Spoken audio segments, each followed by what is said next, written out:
무릎은 우리 신체 가운데서 가장 사용량이 많은 부위 가운데 한 군데입니다.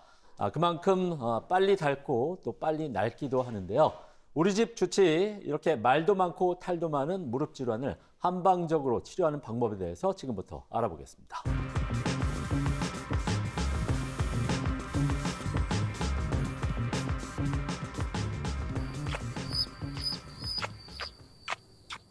오늘의 주치 수월 한방병원 김세현 진료원장 나와 있습니다. 안녕하십니까? 안녕하세요. 수월한방병원 진료원장 김세현입니다. 네, 반갑습니다. 오늘 좋은 말씀 좀 부탁을 드리도록 하겠습니다. 네.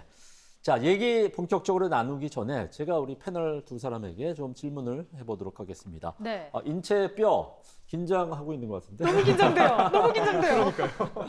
자, 인체 뼈는 과연 모두 몇 네. 개로 이루어져 있을까요? 우리 인체 뼈는 모두 몇 개로 이루어져 있냐? 여러분 네. 제가 또 명색이 경력지가 아닙니까? 그렇죠. 정말 어려운 질문이고요. 그래서 알겠습니다. 제가 방송 전에 찾아봤습니다. 그래요? 인체 뼈는 모두 206개로 이루어져 있더라고요. 206개. 네. 그래요? 저는 어제 축구 좀 하다가 갈비뼈나 싹 나갔으니까 5개? 205개네. 농담이고요. 206개 맞는 걸로 알고 예. 있습니다. 그렇습니다. 예. 두 분 다 정답을 맞춰주셨는데 인체 뼈는 모두 206개로 이루어져 있다고 합니다. 또 뼈와 뼈 사이를 잇는 그 관절이 있잖아요. 네. 네. 관절이 100개가 넘는 관절이 위치해 있다고 하는데 그만큼 그 가운데 가장 많이 쓰이는 게 또 무릎 관절이라고 볼 수가 있겠습니다. 고장이 잦을 수밖에 없는 거 아니겠습니까? 많이 맞아요. 사용을 하게 되면은 특히나 이 겨울철에 무릎을 비롯한 근골격계 질환이 참 많이 이렇게 발생한다고 얘기를 들었거든요. 원장님 어떻습니까? 네, 맞습니다. 사계절 중에 특히 겨울에는 매서운 추위로 우리 몸에 있는 혈관들이 수축하고 혈류량이 감소하게 되어 관절과 근육들이 뻣뻣해지기 쉽습니다. 네. 또한 춥다 보니 바깥 활동을 비롯한 몸을 움직이는 행동들을 다른 계절에 비해 덜하게 되어 자연스럽게 근육이 약해지고 관절도 뻑뻑해지기 마련입니다. 이러한 상황이다 보니 겨울철에는 작은 충격에도 무릎 통증이 쉽게 생기죠.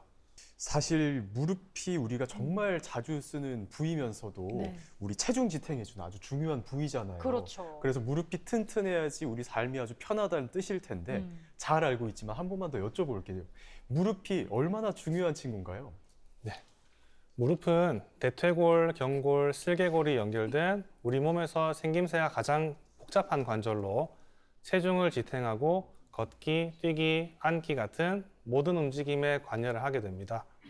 또한 지면 충격을 흡수하는 역할도 하기 때문에 우리가 생활하는 데 있어서 매우 중요한 관절입니다. 네. 그만큼 온갖 질환에 취약할 수밖에 없다는 뜻이기도 하겠죠. 하지만 또 아는 만큼 보이는 법 아니겠습니까? 그렇죠. 네. 네.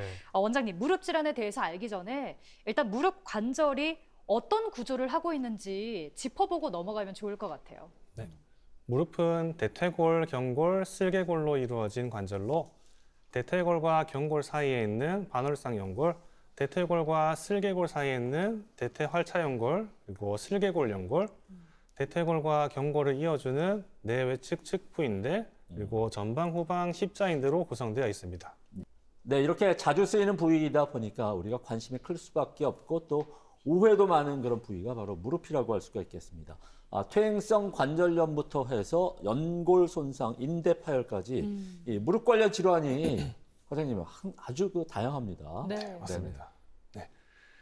복잡한 구조인 만큼 여러 가지 문제가 생길 수 있는데요. 퇴행성 무릎관절염, 슬개골 연골 연화증, 무릎 점액낭염, 반월상 연골 손상, 네. 십자인대 측부인대 등의 인대 파열, 류마티스 관절염 등 여러 질환들이 생길 수가 있습니다. 네. 지금 말씀해 주신 질환들 가운데서 우리 주변에서 흔히 많이 듣게 되는 게 바로 퇴행성 무릎 관절염인데 네. 말 그대로 무릎 관절의 연골이 이제 퇴행적인 변화를 겪게 된다는 질환인데 이게 어떤 구체적인 증상이 나타나는지 궁금합니다. 무릎 관절의 연골이 점차 닳아 없어지면서 무릎 통증, 관절 변형, 운동 기능 저하를 일으키는 아주 흔한 관절 질환인데요. 주로 중노년층에서 발생하며 초기에는 보존적 치료가 가능하지만 초기 치료를 놓치거나 상태를 방치하여 점차 진행하게 되면 중기 및 말기에는 수술적 치료가 필요할 수도 있습니다. 구체적인 증상으로는 무릎 통증이 활동 시에 증가하였다가 휴식을 취했을 때 점차 완화되는 특징이 있고요. 또 아침에 일어났을 때 무릎이 뻣뻣했다가 움직이면 조금씩 부드러워집니다. 세 번째로 무릎 주위에 부종이 생기고요. 마지막으로 병이 계속해서 진행했을 때는 다리가 O자 형태로 휘어지는 내반 변형이 나타나게 됩니다. 그렇잖아도 우리나라 65세 이상 인구 가운데 네. 80% 선생님들이 네. 이 퇴행성 무릎 관절염을 앓고 계시다고 들었습니다. 그러니까요. 그래서 그럼 이렇게 증상을 보고 퇴행성 무릎 관절염으로 의심이 된다라고 하면 이 병원에서 어떤 진단 과정을 거치는지가 궁금합니다. 일단 엑스레이 같은 경우에 이게 뭐 연골이나 인대가 나오는 게 아니라 뼈만 네. 나오잖아요. 네네. 그렇죠. 그래서 이게 필요가 없을 것 같기도 하고 또 음. 한편으로는 엑스레이를 찍어봐야 할 것 같다라는 그러게요. 생각도 들고 네. 네. 원장님 잘 모르겠습니다. 어떤가요? 네, 보통 퇴행성 관절염의 주된 검사법인 엑스레이를 많이 사용하게 되는데요.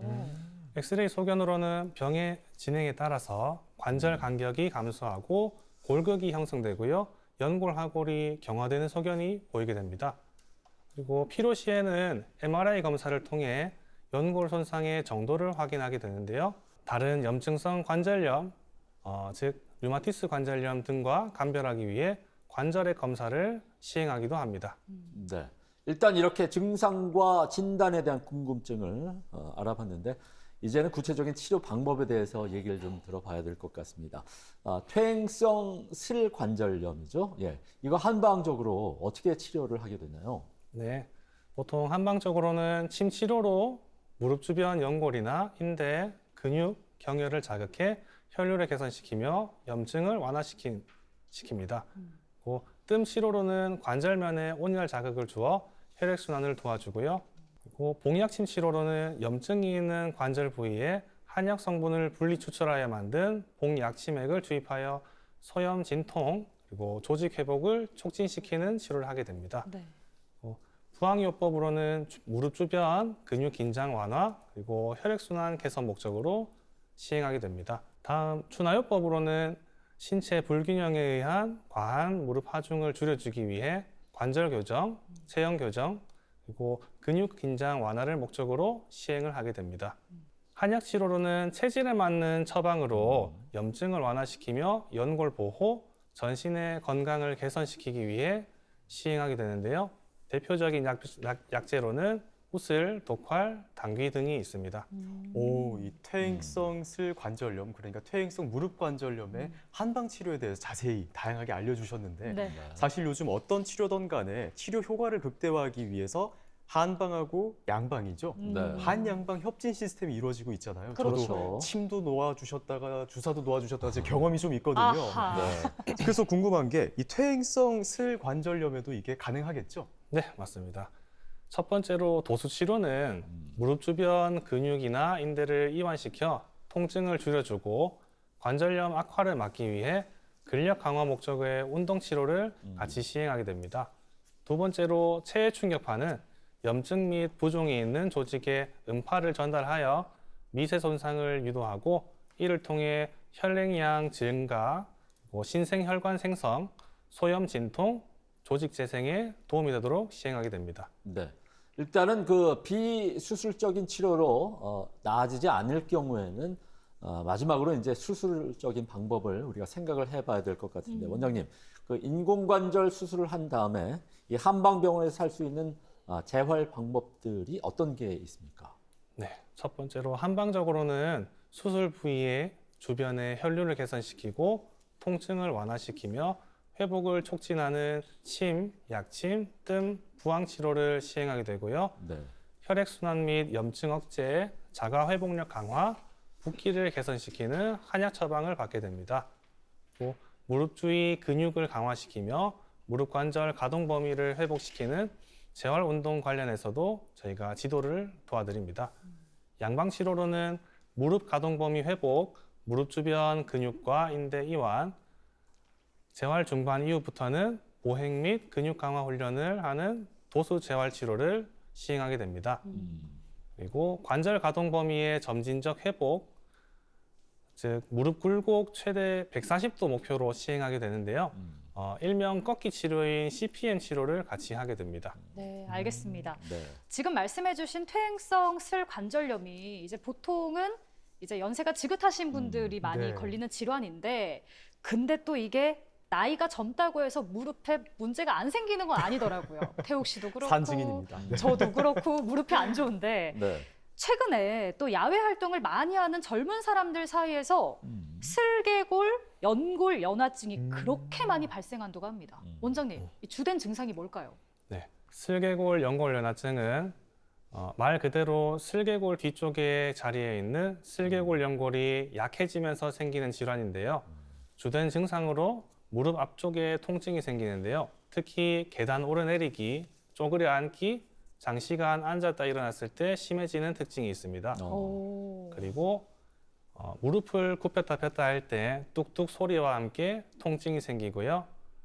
이 슬개골 연골 연화증이 장기간 지속될 시 무릎 앞쪽에 붓기와 열감이 동반되게 됩니다.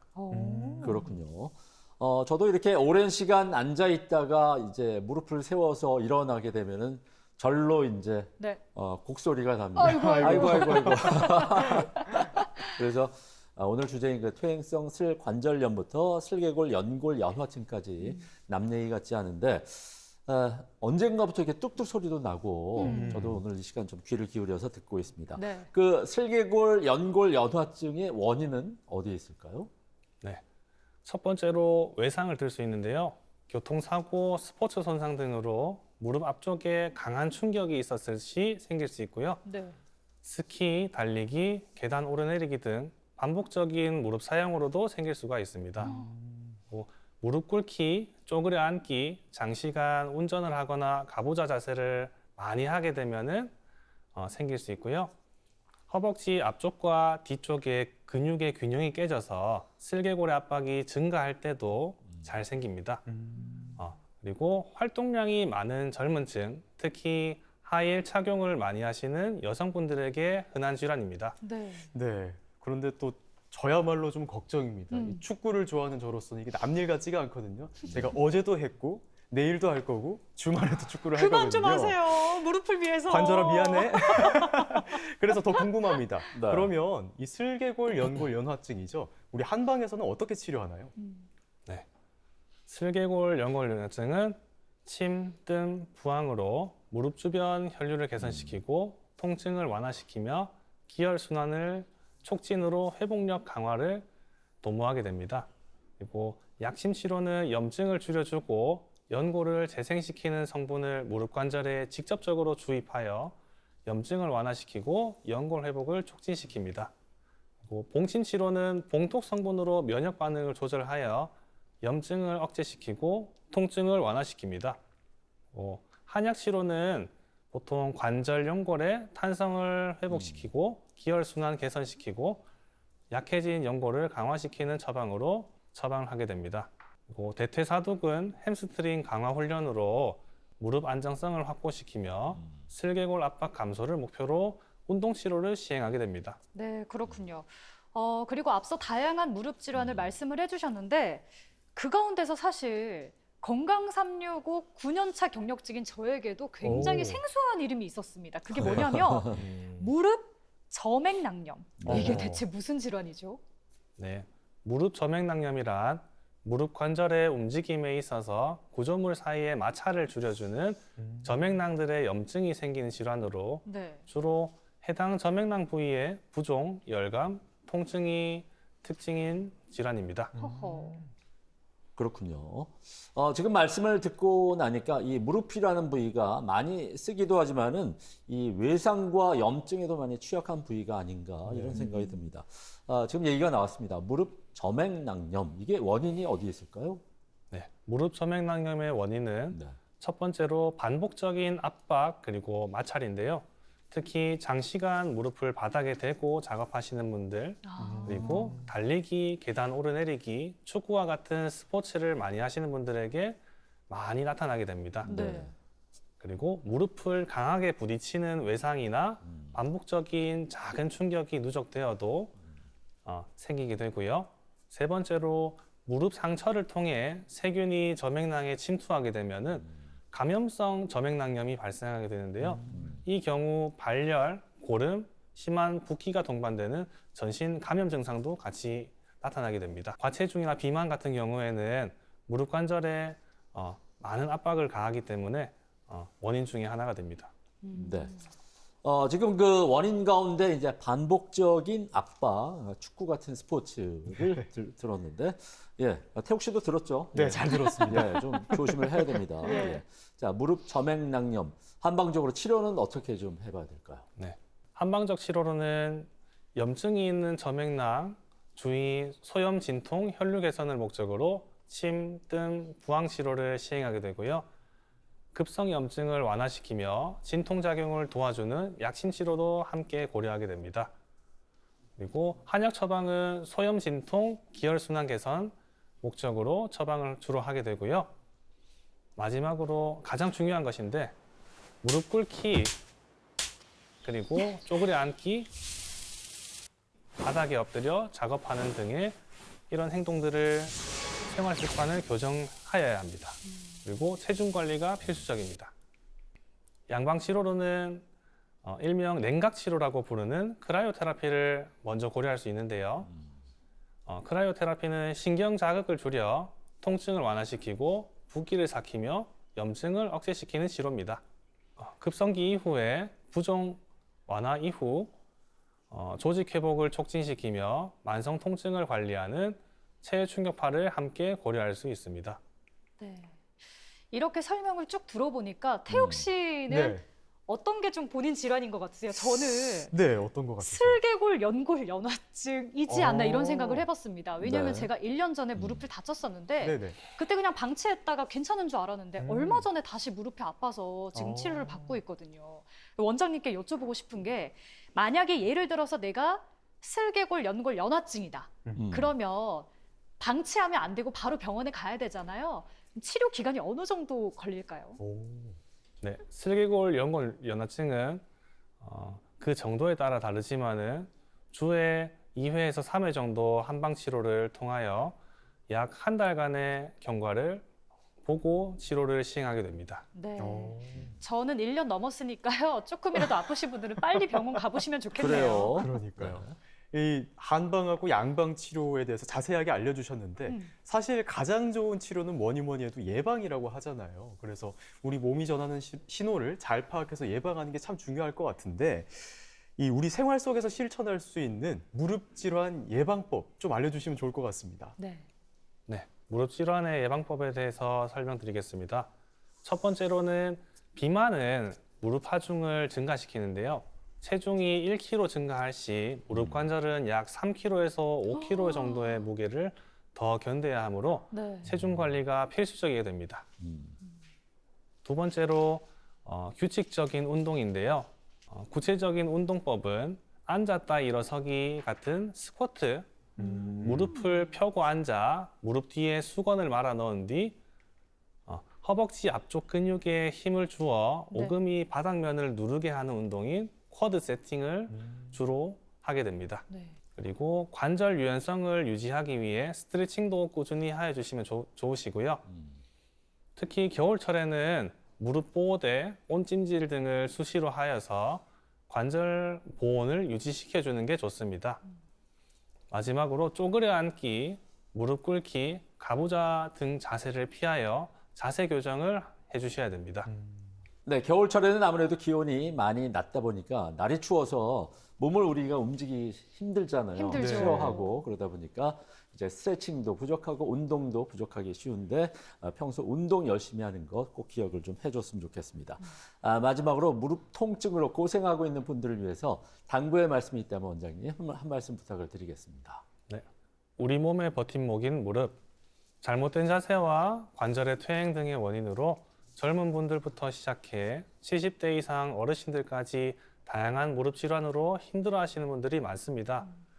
적절한 체중 관리와 무릎 주위 근육 강화 운동, 바닥에 앉기 대신 의자에 앉는 습관 들이기 등으로 무릎 관절 질환을 사전에 예방하시고 만약 이미 무릎 통증이 있으신 분들은 한방병원에서 검사와 진단을 받아보시고 그에 맞는 적절한 치료를 받으시며 생활 습관에 관련된 조언을 구해주시면 좋겠습니다. 네, 알겠습니다.